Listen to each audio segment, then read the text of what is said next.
Bienvenue pour ce sermon du vendredi. Le titre est le suivant: Écoutons la sollicitation de Dieu. Pour ce faire, je vous invite à lire le texte qui se trouve dans le prophète Jérémie au chapitre 44 et au verset 4, et je le rappelle, je lis dans la traduction œcuménique de la Bible. Nous lisons: Je vous ai envoyé inlassablement tous mes serviteurs, les prophètes, vous dire: ne commettez pas les choses horribles que je déteste. Fin de citation. Il y a un adage qui nous dit qu'il n'y a pas plus sourd que celui qui ne veut pas entendre. Et je crois, et vous en conviendrez tout comme moi, que c'est exact. Nous autres, les humains, lorsque nous décidons de faire comme si de rien n'était, nous sommes terriblement forts. On peut fermer les yeux sur de nombreuses choses qui nous dérangent et vivre comme si elles n'existaient pas. A contrario, j'avoue que nous sommes tellement sollicités de partout, via les médias en tout genre, que nous sommes bien obligés de faire l'effort de trier en ce que je veux écouter et ce que je ne veux pas écouter. Et finalement, nous finissons par mettre tout de côté, tellement nous sommes sollicités. Sincèrement, je le comprends. Je comprends vraiment qu'à force d'être sollicité tous les jours, on ne peut pas passer son temps à écouter tout et son contraire. Mais la question nous est posée: qu'est-ce qui doit aujourd'hui retenir mon attention? Du temps du prophète, comme aujourd'hui, Dieu nous demande que l'on retienne notre attention en l'écoutant lui prioritairement. La seule question, c'est: que signifie écouter Dieu, puisque Dieu nous sollicite? Comment entendre la voix de Dieu? Je vous propose 3 idées fortes pour ce sermon. Je crois qu'écouter la sollicitation de Dieu, ce sera mon premier point, c'est passer du temps avec les personnes dont vous avez la certitude qu'ils ont appris avec le temps à écouter la sollicitation de Dieu. Ensuite, le deuxième point, écouter la sollicitation de Dieu, c'est travailler sur soi-même avec discipline pour vivre les valeurs de l'Évangile. Et ensuite, le troisième volet, écouter la sollicitation de Dieu, c'est utiliser sa tête, son énergie, sa détermination pour que sans jugement envers son prochain et sans légalisme envers moi-même, je sois lumière du monde et celle de la terre.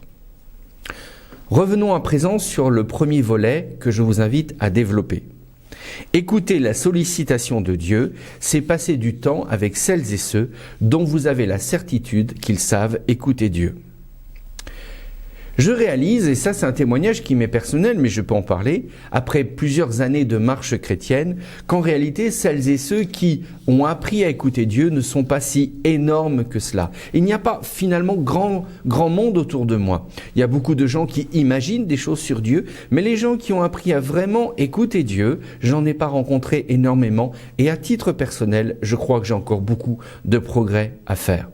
Je crois, à contrario, que beaucoup d'entre nous, et peut-être moi le premier, nous écoutons avant tout nous-mêmes et nous transformons notre petite voix intérieure ou nos idées en un dogme divin que l'on va attribuer à Dieu. Il y a même dans certains milieux des gens qui disent que tant qu'on n'entend pas la voix distinctive de Dieu, alors dans ces cas-là on ne fait rien. Non, c'est une erreur. Alors ce constat que je fais, tiré de l'expérience, ne permet pas non plus d'occulter qu'il y a aussi des gens qui, avec humilité, ont appris à vraiment écouter Dieu. Et j'ai découvert des choses simples à leur contact. La première chose que j'ai découvert, c'est que ces gens-là sont pas des gens remplis de certitude. Ce sont des gens qui utilisent le questionnement régulièrement pour se repositionner. Mais ils ne sont pas dans un questionnement de doute ou de peur. C'est un questionnement de se dire: est-ce que je suis bien là en train d'écouter ce que Dieu attend de moi? Ce que j'ai compris, c'est que ces gens se méfient d'eux-mêmes, de leurs croyances, de leurs certitudes, car ils savent qu'il n'y a rien de plus tortueux que le cœur de l'homme. Et d'ailleurs, comme le dit toujours ce prophète Jérémie, vous savez, on est dans Jérémie 17, 9, et là je vais le lire dans la traduction français courant, il dit: « Rien n'est plus trompeur que le cœur humain, on ne peut le guérir, on ne peut rien y comprendre. » Alors, ces gens qui ont pris l'habitude d'écouter la sollicitation de Dieu, je crois vraiment qu'une des premières choses que je m'aperçois, c'est qu'ils se méfient beaucoup d'eux-mêmes, de leurs croyances et de leurs certitudes. Ensuite, la deuxième chose, c'est que j'ai découvert que les gens qui ont appris à écouter Dieu, sont réellement des artisans de paix. Ils veulent toujours faire triompher la paix, même si pour cela, ils font payer un certain prix. Et à nouveau, toujours en restant dans le prophète Jérémie, à un moment, Jérémie dira même, « Si un prophète prophétise la paix, c'est par l'accomplissement de ce qu'il prophétise qu'il sera reconnu comme véritablement envoyé par Dieu. » Là, on est dans Jérémie 28, 9. Donc, vous voyez, ces deux notions. Ensuite, la troisième notion, je crois que les gens qui ont appris à écouter Dieu, ils n'ont qu'une ambition. Permettre au plus grand nombre de développer une relation de qualité avec Dieu. Ils sont comme le peuple d'Israël finalement. À nouveau dans le prophète Jérémie où à un moment c'est « Annonce-moi finalement ce que le Seigneur notre Dieu dit et nous le ferons ». Ce sont des gens qui prennent le temps. Ensuite le quatrième volet, je crois que ce sont des gens qui sont animés de l'esprit de pardon, d'humilité, de douceur. Et à leur contact, moi le premier, et probablement vous si vous les connaissez, à leur contact, on se sent revivre. Dieu leur est tellement proche que nous avons qu'une volonté, nous identifier à eux. On les trouve équilibrés dans la foi. Ils n'ont aucun mysticisme, mais ils nous encouragent à prier, à étudier la Bible et à vivre dans la dimension communautaire. Oui, ils nous poussent. Vous comme moi, par leur comportement, à améliorer notre conduite, notre manière d'agir, à écouter l'appel du Seigneur notre Dieu, comme le dira à nouveau le prophète Jérémie au chapitre 26 et au verset 13. Et ensuite, le cinquième volet, ce sont ces gens qui ont appris à écouter Dieu, la sollicitation de Dieu, ils nous rendent fiers et nobles, pas dans le sens de l'orgueil, mais fiers et nobles d'être chrétiens, d'être chrétiennes. Nous aimons les présenter à nos amis. Nous parlons d'eux en bien, parce que nous savons qu'ils demeurent dans la simplicité et la profondeur, parce qu'ils sont accessibles. Finalement, à leur contact, nous disons toujours avec Jérémie que le Seigneur, ton Dieu, nous indique quel chemin prendre, quoi faire, et nous le ferons. Alors voyez-vous, ces gens-là qui ont appris à écouter la sollicitation de Dieu, fréquentez-les, passez du temps avec eux. Ce sont des gens de qualité. Souvent, c'est auprès des papis et des mamies qu'on les rencontre, mais parfois, bien avant, on en rencontre d'autres. Je voudrais à ce sujet vous partager un témoignage.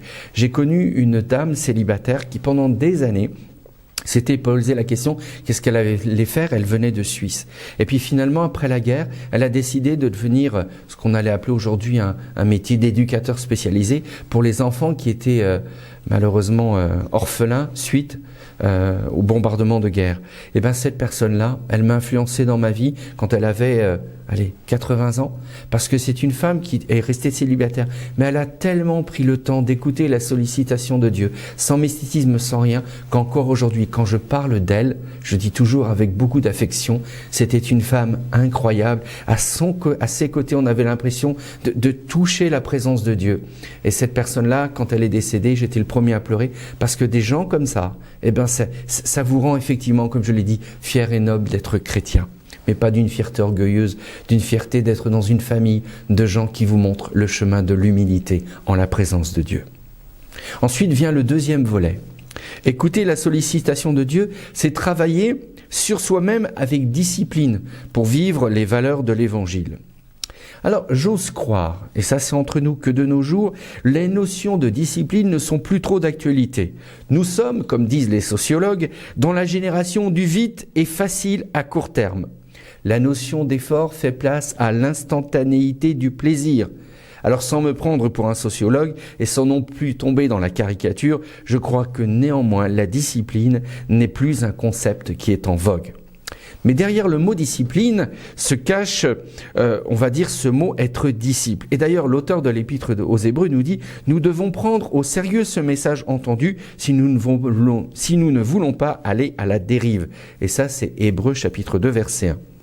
Alors, prendre au sérieux ce message, c'est répondre à la sollicitation de Dieu, mais peut-être me direz-vous, comment est-ce qu'on peut faire pour prendre au sérieux ce message et se discipliner? Alors, il y a un mot tout simple, c'est simplement en se fixant des objectifs qui sont ambitieux, mais néanmoins atteignables. Ça, c'est aussi écouter la sollicitation de Dieu quand on veut rentrer dans une démarche de discipline.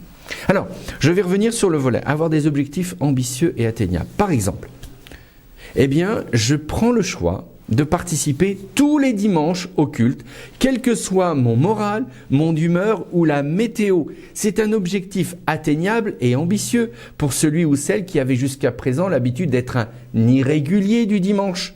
Gérer mieux son budget pour apporter à Dieu son offrande afin de voir grandir l'œuvre à laquelle je suis rendu participant, c'est ambitieux mais atteignable. Ne plus regarder les programmes télé qui sapent ma communion avec Dieu, ni ma façon de réfléchir, eh bien ça aussi c'est ambitieux, mais c'est atteignable. Donc voyez-vous, il y a de multiples façons d'écouter la sollicitation de Dieu en rentrant dans une démarche de discipline personnelle.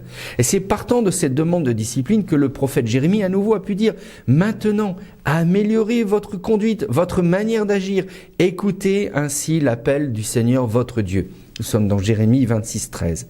Alors si déjà du temps du prophète, Dieu demandait à son peuple d'améliorer sa conduite, imaginez ce que nous pouvons en déduire pour nous aujourd'hui, nous qui vivons sous la grâce.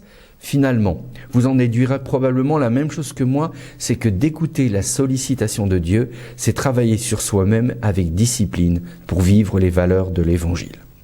Alors j'arrive sur le dernier volet.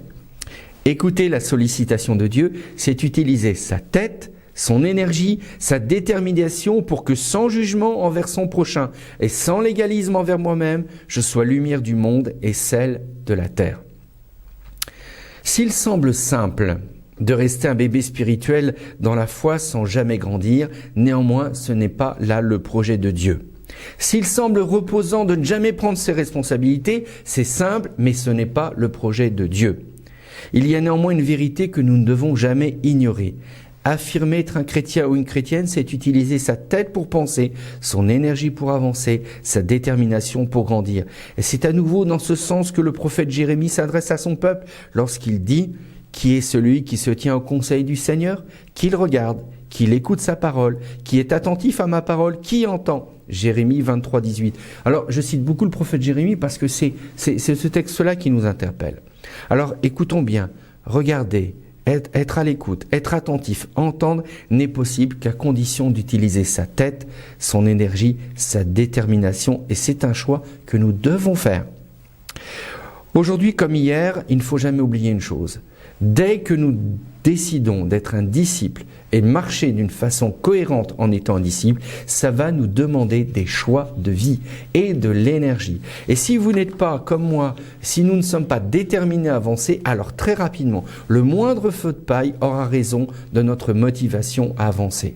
Et voilà pourquoi, à travers ce sermon, je veux vous encourager. Parce qu'à partir du moment où vous choisissez de marcher dans une démarche de discipline, avec des projets ambitieux, avec votre volonté d'écouter celles et ceux qui savent entendre de Dieu, celles et ceux qui vont vous mettre en route à nouveau, eh bien sachez qu'au fur et à mesure, vous ferez des progrès et vos progrès seront évidents pour tous. Alors je veux terminer avec ces choses toutes simples, en disant que je ne voulais pas vous gêner en parlant d'écouter la sollicitation de Dieu. Moi-même, je crois que j'ai encore besoin de dire et de répéter à celles et ceux qui écoutent que je suis moi aussi à cette école du Seigneur, de l'apprentissage de l'écoute, de la sollicitation de Dieu. Vous comme moi, nous sommes sur ce chemin. Je ne suis pas là pour vous dire et vous culpabiliser en quoi que ce soit, c'est juste là pour vous dire tenons-nous la main et progressons ensemble. Alors, lorsque je vous parle d'écouter la sollicitation de Dieu, certains peuvent penser qu'il faut fonctionner à coup de révélations, toutes plus incroyables que les unes que les autres. Eh bien non, si on commence par ça, on se fourvoie soi-même. Ensuite, si vous restez dans cette idée qu'il faut avoir des révélations incroyables, ça signifie que vous marchez par la vue et non par la foi. D'autres pensent encore qu'écouter la sollicitation de Dieu, c'est devenir tellement spirituel que j'en deviens non fréquentable. Eh bien non, ça ne fonctionne pas non plus. Si vous croyez qu'être spirituel, c'est vivre au-dessus de vos chaussures, comme dit l'expression populaire, ça veut dire, ou vous partez de l'idée que c'est ça qui va vous rendre plus malléable pour écouter la sollicitation de Dieu, vous vous trompez vous-même. Et parce que l'amour du prochain n'habite en rien votre cœur, parce que ce qui vous compte pour vous, ce n'est pas d'écouter la sollicitation de Dieu, non, c'est d'avoir le sentiment de l'exaltation religieuse. Et ce n'est pas la même chose. D'autres pensent encore qu'écouter la sollicitation de Dieu, c'est croire que Dieu nous demande de prendre, alors je vais mettre le mot, des risques non calculés, histoire d'éprouver sa foi. Eh bien non, c'est pas encore ça. Jésus nous dit la première chose, si tu veux faire quelque chose, fais-le, mais assieds-toi, calcule la dépense et vois si tu pourras aller jusqu'au bout des choses. Et certains pensent encore qu'écouter la sollicitation de Dieu, c'est ouvrir sa Bible au hasard et de pointer son doigt comme ci, comme ça. Oh, tous les chrétiens ont fait ça à un moment de leur vie quand ils avaient besoin d'entendre une voix. Mais ce faisant, nous n'écoutons pas la sollicitation de Dieu. Nous sommes là pour utiliser la Bible de façon superstitieuse parce que nous allons y chercher un signe du destin. Eh bien non. Nous ne sommes pas appelés à ça.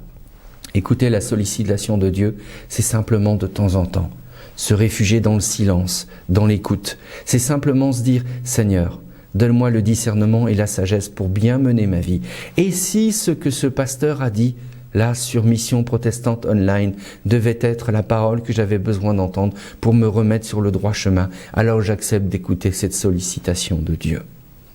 Comme je le dis chaque semaine, vous êtes libre de partager ce que je vous explique ou non. Vous êtes libre de remettre tout en cause, tout en doute. Ça ne me dérange aucunement. Ne m'écoutez pas moi religieusement. Écoutez la sollicitation de Dieu et voyez si à travers mes propos, Dieu vous parle encore aujourd'hui. Mais faites toujours en sorte que le bon sens humain rencontre l'intelligence de la foi. Alors en conclusion, je voudrais juste terminer avec ça. Si Dieu nous a envoyés à travers les âges des prophètes, des ouvriers, des ouvrières pour nous parler et nous ramener toujours à l'idée que nous avons besoin d'écouter la sollicitation de Dieu, c'est que rien n'est acquis et que chaque jour qui passe, nous devons remettre à chaque fois les choses comme un bon repas. Et vous n'allez pas imaginer un jour, ou même si vous jeûnez 1 ou 2 jours, vous allez vite reprendre le cours normal de votre vie. Eh bien écoutez, la sollicitation de Dieu, c'est pareil, c'est se renouveler régulièrement. C'est faire en sorte de rencontrer des gens, rencontrer une démarche de foi qui soit cohérente et crédible. Que Dieu vous bénisse et vous garde, et n'oubliez pas une chose, nous sommes un peuple en mouvement, et jamais nous ne pourrons être en mouvement si nous n'écoutons pas la sollicitation de Dieu avec un cœur entier. Il en va de la crédibilité des disciples de Jésus-Christ. Amen.